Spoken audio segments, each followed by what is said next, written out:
ಇನ್ನು ಪ್ರಕರಣಕ್ಕೆ ಸಂಬಂಧಪಟ್ಟಂತೆ ಹೆಚ್ಚಿನ ಡೀಟೇಲ್ಸ್ ಕೊಡ್ತಾರೆ ನಮ್ಮ ಪ್ರತಿನಿಧಿ ಕಿರಣ್. ಇದೀಗ ನಮ್ಮ ಜೊತೆಗೆ ದೂರವಾಣಿ ಸಂಪರ್ಕದಲ್ಲಿದ್ದಾರೆ. ಕಿರಣ್, ಪ್ರಕರಣದ ತೀರ್ಪು ಇದೀಗ ಪ್ರಕಟ ಆಗಿದೆ. ಹೆಚ್ಚಿನ ಅಪ್ಡೇಟ್ಸ್ ಎಲ್ಲ ಏನೇನು ಸಿಗ್ತಾ ಇದೆ?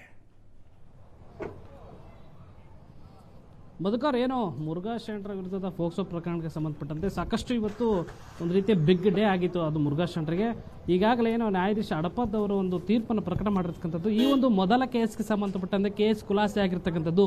ಸ್ಪಷ್ಟವಾಗಿ ಮುರುಘಾ ಪರ ವಕೀಲರಾಗಿರ್ತಕ್ಕಂಥ KBK ಸ್ವಾಮಿ ಅವರು ಕೂಡ ಬೈಟ್ನಲ್ಲಿ ಕೊಡ್ತಾ ಒಂದು ಮಾತನ್ನು ಹೇಳಿದ್ರು. ಈಗಾಗಲೇ ಈ ಹಿಂದೆನೂ ಕೂಡ ನಾವು ಮುರುಗೇಶನನ್ನ ನಂಬಿದ್ವಿ, ಮುರುಘಾ ಶೆಣರು ಈ ಕೇಸ್ನಲ್ಲಿ ಯಾವುದೇ ರೀತಿ ಪಾತ್ರ ವಹಿಸಿಲ್ಲ. ಹಾಗಾಗಿ ಈ ವಿಚಾರಕ್ಕೆ ಸಂಬಂಧಪಟ್ಟಂಗೆ ಹೈಕೋರ್ಟ್ನ ವಕೀಲರಾದಂಥ CV ನಾಗೇಶ್ ಅವರು ಕೂಡ ಬಲವಾಗಿ ಇದನ್ನು ವಾದನೂ ಕೂಡ ಮಾಡಿದ್ರು. ಈ ಸಂದರ್ಭದಲ್ಲಿ ಈಗ ಅಂತಂದ್ರೆ ನಮಗೆ ನ್ಯಾಯ ಸಿಕ್ಕಿದೆ, ಯಾವ ಟೆಕ್ನಿಕಲ್ ಆಸ್ಪೆಕ್ಟ್ ಮೇಲೆ ನಮಗೆ ಸಿಕ್ಕಿದೆ ಅಂತಕ್ಕಂಥದ್ದು ಮುಂದಿನ ದಿನಗಳಲ್ಲಿ ನಾವು ಪತ್ರಿಕಾಗೋಷ್ಠಿ ನಡೆಸುವ ಮೂಲಕ ಹೇಳಲಾಗುವುದು ಅಂತ ಹೇಳಿದ್ರು. ಈಗಾಗಲೇ ಏನು ಮುರುಘಾ ಶೆಣರು ಚಿತ್ರದುರ್ಗದ ಕೋರ್ಟ್ನಿಂದ ದಾವಣಗೆರೆಯ ಶಿವಯೋಗಿ ಆಶ್ರಮಕ್ಕೆ ಹೋಗಿರ್ತಕ್ಕಂಥದ್ದು. ಇಂದು ಸಂಜೆ ಶಿವಯೋಗಿ ಆಶ್ರಮದಲ್ಲಿ ವಿಶೇಷ ಪೂಜೆಯೊಂದಿಗೆ ಇವತ್ತು ಒಂದು ರೀತಿಯ ಹರ್ಷವನ್ನು ವ್ಯಕ್ತಪಡಿಸ್ತಾರೆ ಸ್ವಾಮೀಜಿಗಳು, ಜೊತೆಗೆ ಅವರ ಬೆಂಬಲಿಗರು, ಆಪ್ತರು ಎಲ್ಲರೂ ಕೂಡ ಅಲ್ಲಿ ಸೇರ್ತಾರೆ ಅಂತಕ್ಕಂಥದ್ದು ಈಗ ಸದ್ಯ ಕೊಟ್ಟಿರ್ತಕ್ಕಂಥ ಮಾಹಿತಿ. ಈಗೇನೋ ಇನ್ನೊಂದು ಮೂಲಗಳಿಂದ ಈಗಾಗಲೇ ಒಬ್ರು ಮುರುಘಾ ಶೆಣರ ಆಪ್ತರು ಕೂಡ ಜಿತೇಂದ್ರ ಹುಲಕುಂಟೆ ಅವರು ಕೂಡ ಮಾತಾಡ್ತಾ ಸಂದರ್ಭದಲ್ಲಿ ಕೂಡ ಹೇಳಿದ್ರೆ ಅಂತಂದ್ರೆ, ಈ ಹಿಂದೆನೂ ಕೂಡ ಹೇಳಿದ್ವಿ ಮುರುಘಾ ಶೆಣರನು ಏನಂತಂದ್ರೆ ಗಂಗೆಯಷ್ಟೇ ಅವರು ಶುದ್ಧವಾಗಿದ್ದಂಥವ್ರು. ಹಾಗಾಗಿ ಈ ಕೇಸ್ನಲ್ಲೂ ಕೂಡ ನಾವು ಸ್ಪಷ್ಟವಾಗಿ ಹೇಳಿದ್ವಿ. ಅದೇ ರೀತಿ ಈ ಕೇಸಿಗೆ ತೀರ್ಪು ಬಂದಿರತಕ್ಕಂಥದ್ದು ಸ್ಪಷ್ಟವಾಗಿ ಗೊತ್ತಾಗ್ತಾ ಇದೆ.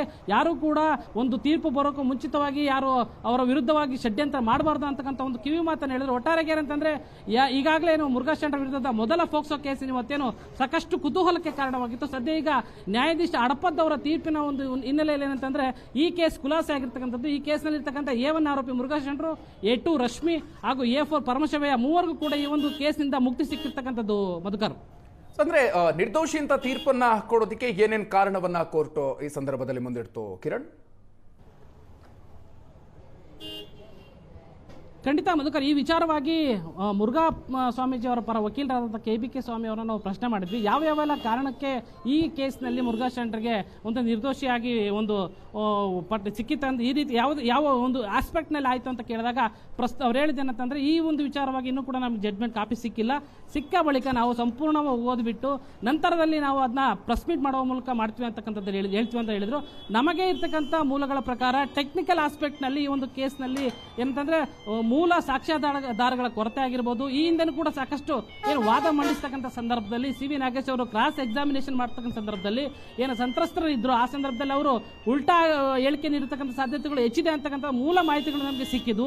ಇದರ ಹಿನ್ನೆಲೆ ಜೊತೆಗೆ ಟೆಕ್ನಿಕಲಿ ಒಂದು ಏನು ಮುರುಘಾ ಮಠದಲ್ಲಿದ್ದಂಥ ಕೆಲವು ಸಿಬ್ಬಂದಿಗಳು ಮೊದಲಿಗೆ ಮುರುಘಾ ಶೆಣರು ಈ ರೀತಿಯ ಒಂದು ಪ್ರಕರಣದಲ್ಲಿ ಇದ್ರು ಅಂತಕ್ಕಂಥ ಹೇಳ್ತಕ್ಕಂಥದ್ದು. ನಂತರದಲ್ಲಿ ಏನು ವಾದ ನಡೆಸಂತ ಸಂದರ್ಭದಲ್ಲಿ ಅವರು ಕೂಡ ಹೇಳಿಕೆ ತಿರ್ಚಿರ್ತಕ್ಕಂಥದ್ದು. ಯಾಕಂತಂದ್ರೆ ಇದು ಷಡ್ಯಂತ್ರ ಆಗಿರ್ತಕ್ಕಂಥ ಕೇಸ್, ಇದರಲ್ಲಿ ಯಾವುದೇ ರೀತಿಯ ಮುರುಘಾ ಶೆಣರ ಪಾತ್ರ ಇಲ್ಲ ಅಂತಕ್ಕಂಥದ್ದು. ಇದನ್ನೆಲ್ಲ ನೋಡಿದಾಗ ಓವರಾಲ್ ಆಗಿ CV ನಾಗೇಶ್ ಅವರ ಮಾಡಿರ್ತಕ್ಕಂಥ ವಾದ ಪ್ರಮುಖವಾಗಿ ಮಹತ್ವವನ್ನು ಪಡೆದಿದೆ ಅಂತ ಹೇಳ್ಬೋದು. KBK ಸ್ವಾಮಿ ಅವರು ಹೇಳಿದ್ರು, ಈ ಕ್ಷಣಕ್ಕೆ ಇಲ್ಲಿ ತನಕನೂ ಕೂಡ ನಮಗೆ ಯಾವ ಕಾರಣಕ್ಕೆ ಈಗ ಇದು ನಮಗೆ ಕೇಸ್ ಖುಲಾಸೆ ಆಗಿದೆ ಅಂತ ಗೊತ್ತಿಲ್ಲ. ಆದರೆ ಜಡ್ಜ್ಮೆಂಟ್ ಕಾಪಿ ಸಿಕ್ಕ ಬಳಿಕ ಕಂಪ್ಲೀಟ್ ಆಗಿ ನಾವು ಸ್ವಾಮೀಜಿಗಳು ಅಥವಾ ನಮ್ಮ ವಕೀಲರ ತಂಡದ ನೇತೃತ್ವದ ಇಟ್ಕೊಂಡು ನಾವೊಂದು ಪತ್ರಿಕಾಗೋಷ್ಠಿ ಮಾಡುವ ಮೂಲಕ ನಿಮ್ಗೆಲ್ಲ ಸತ್ಯ ಹೇಳ್ತೀವಿ ಅಂತಕ್ಕಂಥ ಮಾತನ್ನು ಕೂಡ ಹೇಳಿರ್ತಕ್ಕಂಥದ್ದು. Okay, thank you Kiran ಡೀಟೇಲ್ಸ್ಗೆ.